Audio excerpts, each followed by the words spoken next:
Hi guys, welcome to another video. This is going to be a Halloween video. This is actually something I wanted to do last year, but I never got around to doing it. It's usually something that happens with me. I always have plans and doing things. I never actually get around to doing them. So I'm trying to do it this year. I think it was like 2 years ago I did like a Halloween video on like scariest games I've ever played video. So it's going to be kind of similar to that, but instead of that it's going to be my top 10 favourite horror games of all time. So yeah, like, everyone like interprets like horror in different ways because a lot of people like consider like the Devil May Cry games like a horror game, which I can definitely see because it does have like some elements of horror, especially Devil May Cry One because obviously that was going to be a Resident Evil game until we changed it. But for me, I just don't feel it's horror enough for me to put it on my list, even though I love the Devil May Cry series. But yeah, it's not horror enough for me. But I do see why a lot of people do consider it like a horror game.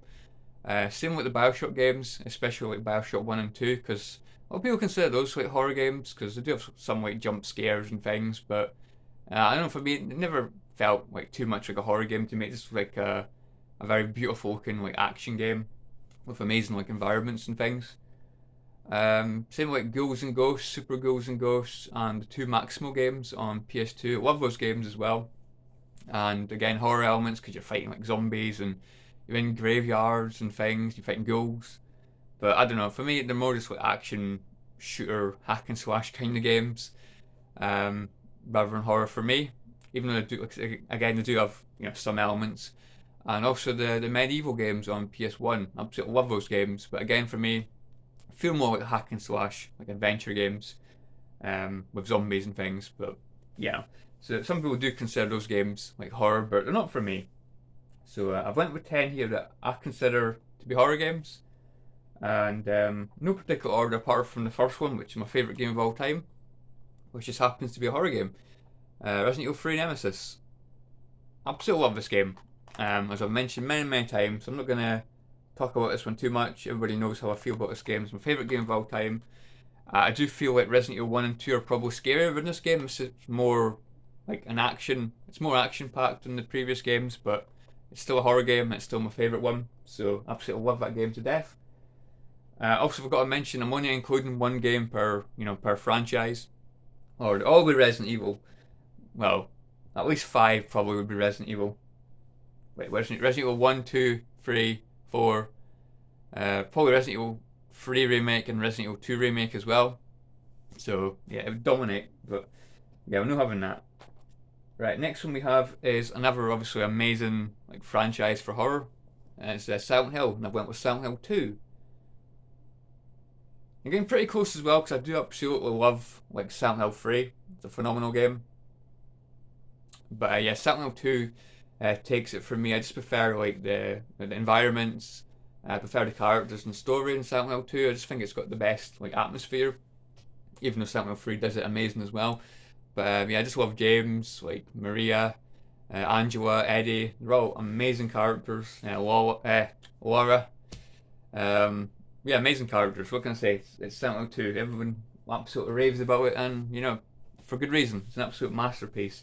And obviously they're remaking it, so I'm really hoping to do like a good job with that. But I'm a little bit skeptical.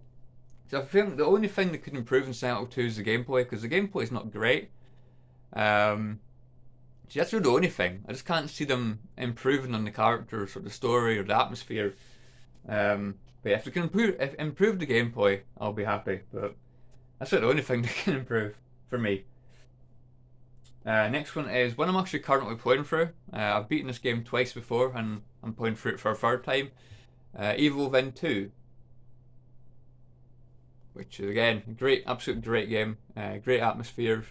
Um, I absolutely love the character Sebastian. I think he's a very, very good character, very likable, and yeah, it's about him having to go and try and rescue his daughter, and he pretty much goes through hell to try and get her back. So it's pretty admirable. Father of the Year, Sebastian here, going for hell to get his daughter. But yeah, just absolutely love this game. I did quite enjoy the first one. Like I feel like it kind of dragged on a little bit. It was quite linear. Frame rate wasn't the greatest in the first game. Probably a game I could do with like a remaster or a remake. But yeah, honestly, I prefer this one. I prefer like the open world, like in between chapters, you can go and explore for like ammo and like for healing items, and you can get ammo pouches so you can carry more like ammo. So yeah, I do love the exploration between chapters, but in fact most people do prefer this game. But there's some people that do still prefer the first one, which I can see why, because they're both good games, both definitely worth playing in my opinion. I know Jackal Goldkick, who like watches some of my videos, and I watch quite a few of his as well when he does like gaming related stuff. He prefers the first one. He still likes this one, but he thinks the first one's a lot better. So yeah, I can totally understand why. I totally respect his opinion. Even though he's got no taste in games, but has some taste in games, but has no taste in games, but kinda has a taste in games, but has no taste in games. That's like an inside joke that only he'll get, but I'm sure he knows what I'm talking about. But yeah, that's a great game in my opinion. Another one that I absolutely love, Until Dawn. Again, absolutely amazing game. Probably one of my favourite like PlayStation 4 exclusive games. Again, it's one of those games that you play with 8 different characters, and every single one of the characters can die. And yeah, it's pretty devastating because I absolutely love pretty much all the characters in this apart from Emily. I can't stand Emily. But yeah, the thing I love about this game is like the character development. Like, they start off, most of them are quite likable at the beginning, but as they develop more and more, you start to like them even more. A good example for me is Mike. Mike's really annoying at the beginning of the game, but as the game goes on, he starts to develop as a character, and then in the end, he's a bit of a badass, and I absolutely love Mike. He's probably my like joint favourite character, either him or Sam. I absolutely love Sam, but it's Hayden Panettiere, so of course I'm gonna like her. But yeah, like I love the atmosphere, I love the wendigos and things. Very very scary. I love the snow up in the cabin, basically isolated and it's snowing, and very very beautiful game. Next one's more just like a comedy horror, but still horror.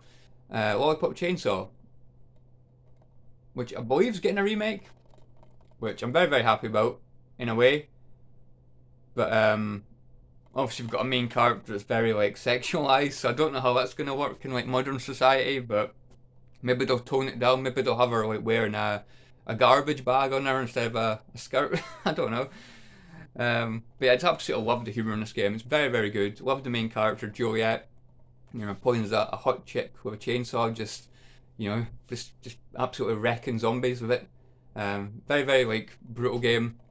It's more like just cartoony, like kind of violence. Obviously a lot of like, humour, like sexual kind of like humour and things. All like the bosses and that saying what they want to do to Juliet and stuff. Calling her all the names under the sun because she's wearing like a short skirt and things. But yeah, I absolutely love this game. Very, very good. A lot of humour, and it's got a lot of like personality and charm. But it didn't. Really, I don't think it's sold very well. It's quite it's quite expensive to get a hold of nowadays. So hopefully, when the remake comes out, it'll more people will get a chance to like give it a shot. Next one, kind of cheat in a way because I don't personally think this one's like too much of a horror game. But I looked it up on Google and apparently it's a horror game, so I've decided to include it. Dino Crisis 2. Yeah, I absolutely love this game. But for me, it feels more like an action game than a horror game. I think the first one's more a horror game. But just the fact that I love this game so much, I just couldn't like resist putting it on the list.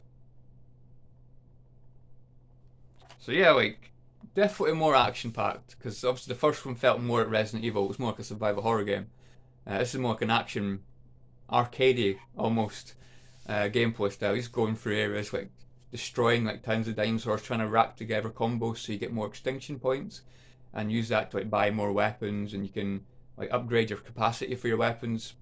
So it's always very very satisfying to do that, to like get new weapons and things, until you end up with like the best like guns in the game, like rocket launchers and things. So yeah, you can become a bit of a powerhouse in this game. But absolutely love it. Great game. I love Regina. She's a very, very good character. Same voice actor as like Jill in Resident Evil 3. Dylan's pretty good as well. Like the dialogue, like the story, the characters, they're very like it's very cheesy. It doesn't really take itself seriously. You can't take it seriously. The first one I think tried to be a bit more serious, but it did still have like some like cheesy like parts to it. But that's Dino Crisis 2 is like over the top cheesy, but gameplay's amazing. Love it. Next one is Dead Space 2. which was kind of a close one for me because I do absolutely love like the first game as well. But I don't know. I think for me, like Dead Space 2 had more.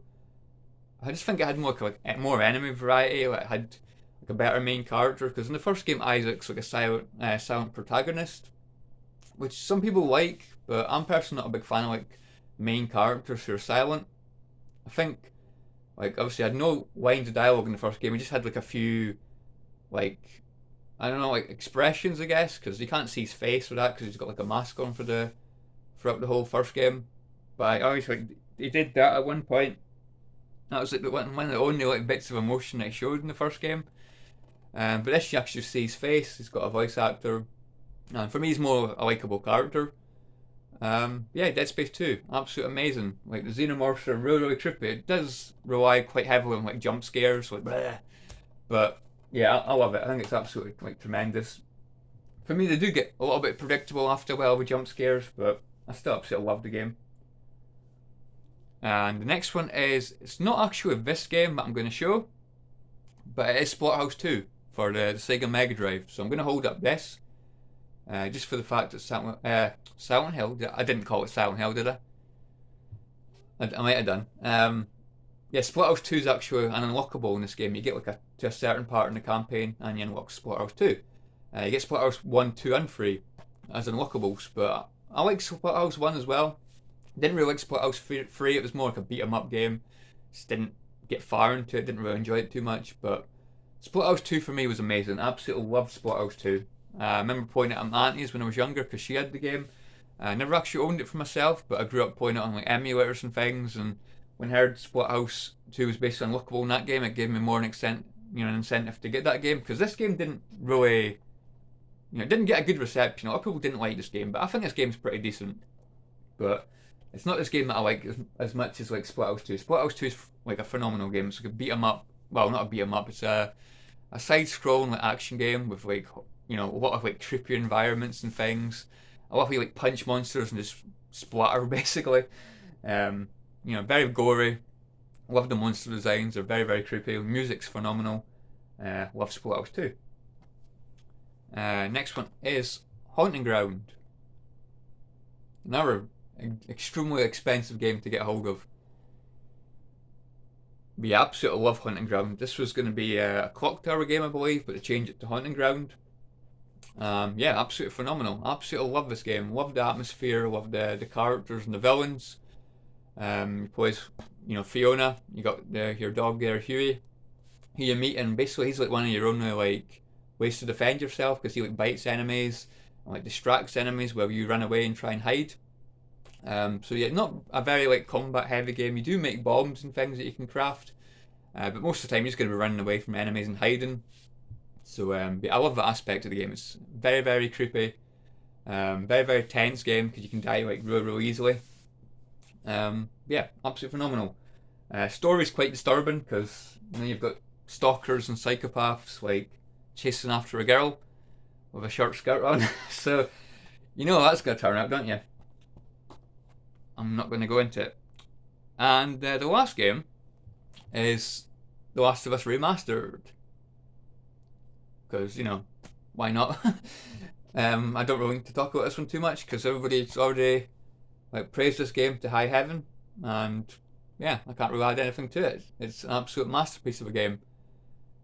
And it's on PS5 now as well, which apparently is pretty much looks pretty much the same as this, I think. I don't think there's a huge amount of difference as far as like graphics go. Probably a tiny bit. If you get your magnifying glass out, I don't know. But it's still an absolutely phenomenal looking game on the PS3, as well as obviously this game. And I've actually played it on the PS3, but I have seen it on the PS3. It still looks like a very, very good game. But obviously it does look better and plays better on the PS4. But yeah, I love the characters, love the story. The gameplay is pretty good as well. But the main thing about the game is the characters and the story. Very, very good stuff. Like I say, absolute masterpiece. Joel and Ellie are absolutely tremendous in that game. I still liked him in the second game, but I don't know, I think the characters were way better in the first game. The gameplay's better in the second game, I would admit, but I don't know, I still prefer the first game overall. I think it's a masterpiece of a game. So yeah, that is it for my top 10 like horror games. I hope you guys have enjoyed this. Hope you guys have a good like Halloween. Do lots of spooky stuff. Trick or treaters will be out, but I'll be hiding in my room because I can't be bothered trick or treaters. They do my head in. Like I just want some peace and quiet. Damn it. But anyways, thanks for watching, guys, and yeah, catch you all later.